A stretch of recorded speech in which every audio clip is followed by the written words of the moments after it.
ಕರ್ನಾಟಕದಲ್ಲಿ ವಿಧಾನಸಭಾ ಚುನಾವಣೆಯಲ್ಲಿ ಗ್ಯಾರಂಟಿ ಅಸ್ತ್ರಗಳನ್ನು ಪ್ರಯೋಗಿಸಿ ಗೆದ್ದು ಬೀಗಿದ್ದಂತಹ ಕಾಂಗ್ರೆಸ್ ಈಗ ಲೋಕಸಭಾ ಚುನಾವಣೆಯಲ್ಲಿ ಕೇವಲ 9 ಸ್ಥಾನಗಳಿಗೆ ಸೀಮಿತ ಆಗಿರುವಂಥದ್ದು. ಕೆಲವೊಂದು ಕ್ಷೇತ್ರಗಳಲ್ಲಿ ಗೆಲ್ತೇವೆ ಅಂದ ಕಡೆಯೂ ಕೂಡ ಕಾಂಗ್ರೆಸ್ ಮಕಾಡೆ ಮಲಗಿರುವಂಥದ್ದು. ಹೀಗಾಗಿ ಗ್ಯಾರಂಟಿ ಅಸ್ತ್ರ ಇಲ್ಲಿ ವರ್ಕೌಟ್ ಆಗಿಲ್ಲ ಅಂತ ಕಾಂಗ್ರೆಸ್ ನಾಯಕರೇ ಒಪ್ಪಿಕೊಂಡಿದ್ದಾರೆ. ಬನ್ನಿ, ಕಾಂಗ್ರೆಸ್ ನಾಯಕರು ಯಾರು ಏನೆಲ್ಲ ಮಾತನಾಡಿದ್ದಾರೆ ನೋಡ್ಕೊಂಬರೋಣ. ಸಾಮೂಹಿಕವಾಗಿ ಕೆಲಸ ಮಾಡಿದ್ವಿ, ಸಾಮೂಹಿಕವಾಗಿ ಒಪ್ಕೋತೀವಿ. ಮತ್ತು ನಿನ್ನೆ MP ಆಗಿ ಇವತ್ತೇ ನಾನು ಅವರನ್ನು ಕ್ವಶನ್ ಮಾಡೋದು, ಅವ್ರ ಬಗ್ಗೆ ಪ್ರಶ್ನೆ ಮಾಡೋದು ಅದು ಸೂಕ್ತ ಅಲ್ಲ. ಮಾಡಲಿ, ಅದು ಏನು ಮಾಡ್ತಾರೆ ಕಾಕು. ಏನಾಗುತ್ತೆ ನಿಮಗೆ, 2019ರಲ್ಲಿ ಅವರು ಓವರ್ ಕಾನ್ಫಿಡೆನ್ಸ್ ಇದ್ದರು, ಅದಕ್ಕೆ ನಿಖಿಲ್ ಕುಮಾರಸ್ವಾಮಿ ಅವರು ಸೋತರು, 8 ಜನ ಇದ್ದರು. ಈಗ ನೀವು 7 ಜನ ಇದ್ರಿ, ನೀವು ಓವರ್ ಕಾನ್ಫಿಡೆನ್ಸಲ್ಲಿ ಸೋತ್ರ ಅಂತ ಕೇಳ್ತಿದ್ದೀರ. ಇಲ್ಲ ಇಲ್ಲ, ಅವರು ಓವರ್ ಕಾನ್ಫಿಡೆನ್ಸ್ ಇದ್ರೋ ಇಲ್ವೋ ಗೊತ್ತಿಲ್ಲ ನನಗೆ. ನಾವಂತೂ ಓವರ್ ಕಾನ್ಫಿಡೆನ್ಸ್ ಇರಲಿಲ್ಲ. ಪ್ರತಿಯೊಬ್ಬರೂ ನಾವು ಎಷ್ಟು ಡೌನ್ ಟು ಅರ್ತ್ ಕೆಲಸ ಮಾಡಬೇಕು, ನಮ್ಮ ಅಭ್ಯರ್ಥಿ, ಶಾಸಕರು, ಕಾರ್ಯಕರ್ತರು ಮಾಡಿದ್ವಿ.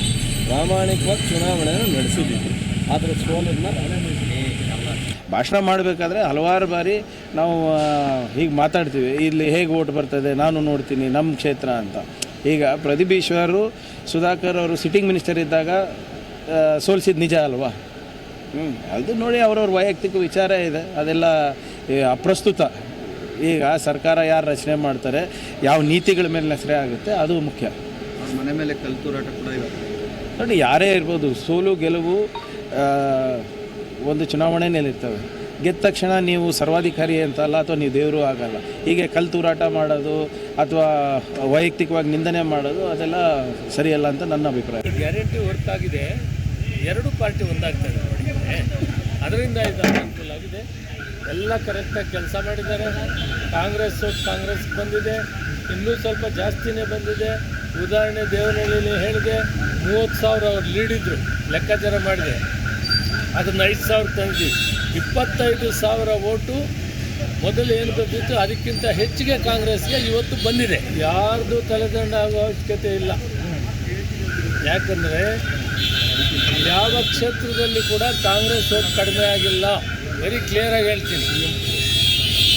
CM ಅವ್ರಿಗೂ ಗೊತ್ತಿದೆ, DCM ಅವ್ರಿಗೂ ಗೊತ್ತಿದೆ, ಕಾಂಗ್ರೆಸ್ ಓಟು ಜಾಸ್ತಿ ಆಗಿದೆ, ಕಡಿಮೆ ಆಗಿಲ್ಲ. ಆದರೆ ಅವರಿಬ್ಬರು ಒಂದಾಗಿದ್ದರಿಂದ, ದಳ ಮತ್ತು BJP ಒಂದಾಗಿದ್ದರಿಂದ ನಮಗೆ ಸೋಲಾಗಿದೆ. ಇದನ್ನು ನಾವು ಒಪ್ಕೋಬೇಕಾಗುತ್ತೆ. ಮೊನ್ನೆ ನಡೆದ ಚುನಾವಣೆಯಲ್ಲಿ ಈ ಒಂದು ಕೋಲಾರದ ಜನತೆ JDS ಮತ್ತು BJP ಜಂಟಿ ಅಭ್ಯರ್ಥಿ ಪರವಾಗಿ ತೀರ್ಮಾನ ಕೊಟ್ಟಿದ್ದಾರೆ. ಆ ಜನರ ತೀರ್ಮಾನವನ್ನು ನಾನು ಸ್ವಾಗತವನ್ನು ಮಾಡ್ತೀನಿ. ಯಾಕಂದರೆ ಪ್ರಜಾಪ್ರಭುತ್ವದಲ್ಲಿ ಜನರ ತೀರ್ಮಾನವೇ ಅಂತಿಮ.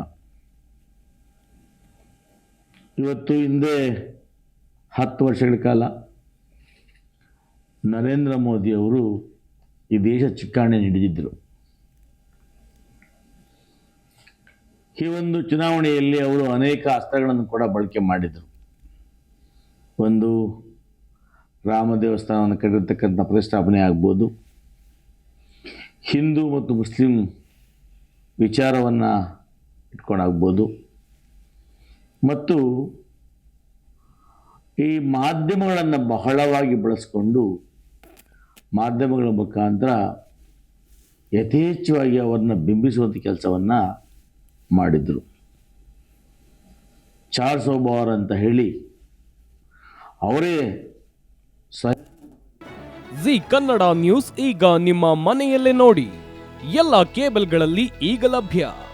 ಸನ್ Direct 292, Jio TV 1334, U digital 162, city cable 51, GTPL 17, Abhishek cables 821, Rockline telecommunication 51, Shri Basaveshwara number 60, Vinayaka digital number 53, in digital number 896ರಲ್ಲಿ. ನಿಮ್ಮಿಸ್ತದ ಜಿ ಕನ್ನಡ ನ್ಯೂಸ್ ನೋಡಿ ಆನಂದಿಸಿ.